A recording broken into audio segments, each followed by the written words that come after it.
general parts of the function of this car.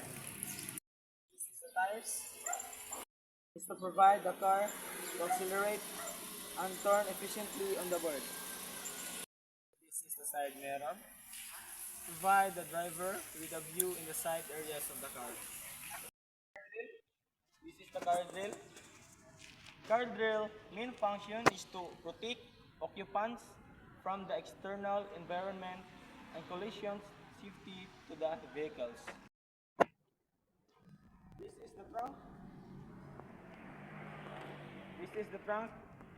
Trunk provides storage space or providing enclosed area to store items, equipment, or transport cargo.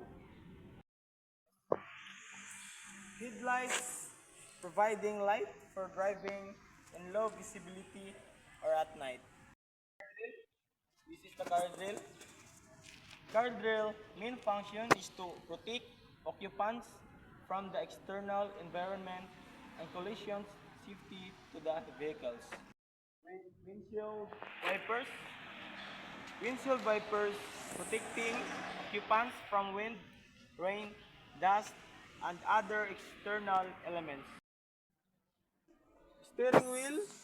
The primary functions of steering wheel is to control the driving directions of a car, whether going to the right or left.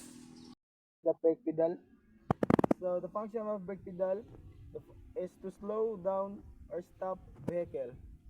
The accelerator pedal functions is to control the amount of fuel delivered to the engine, allowing the driver to increase or decrease the speed of the car. The clutch pedal, the function of is to allow the driver to designate and engage the engine from the transmission. By pressing the clutch pedal, the driver can change gears smoothly.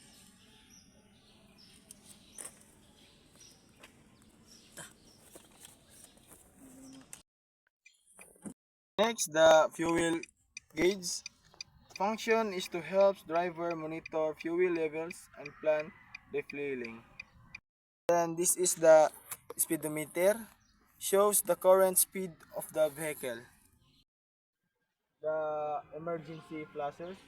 Emergency flasher function is to allow driver to quickly and effectively signal to other route when their vehicle is experiencing a hazardous situation.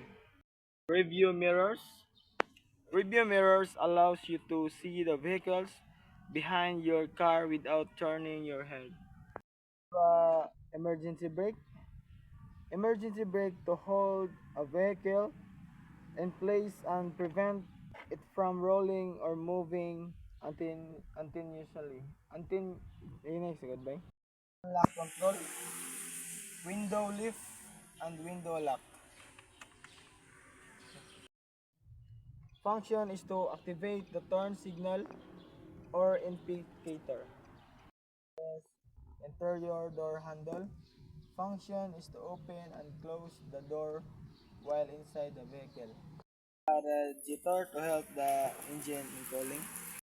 This is the engine cover to protect the engine. The car to give the electricity and power to the car.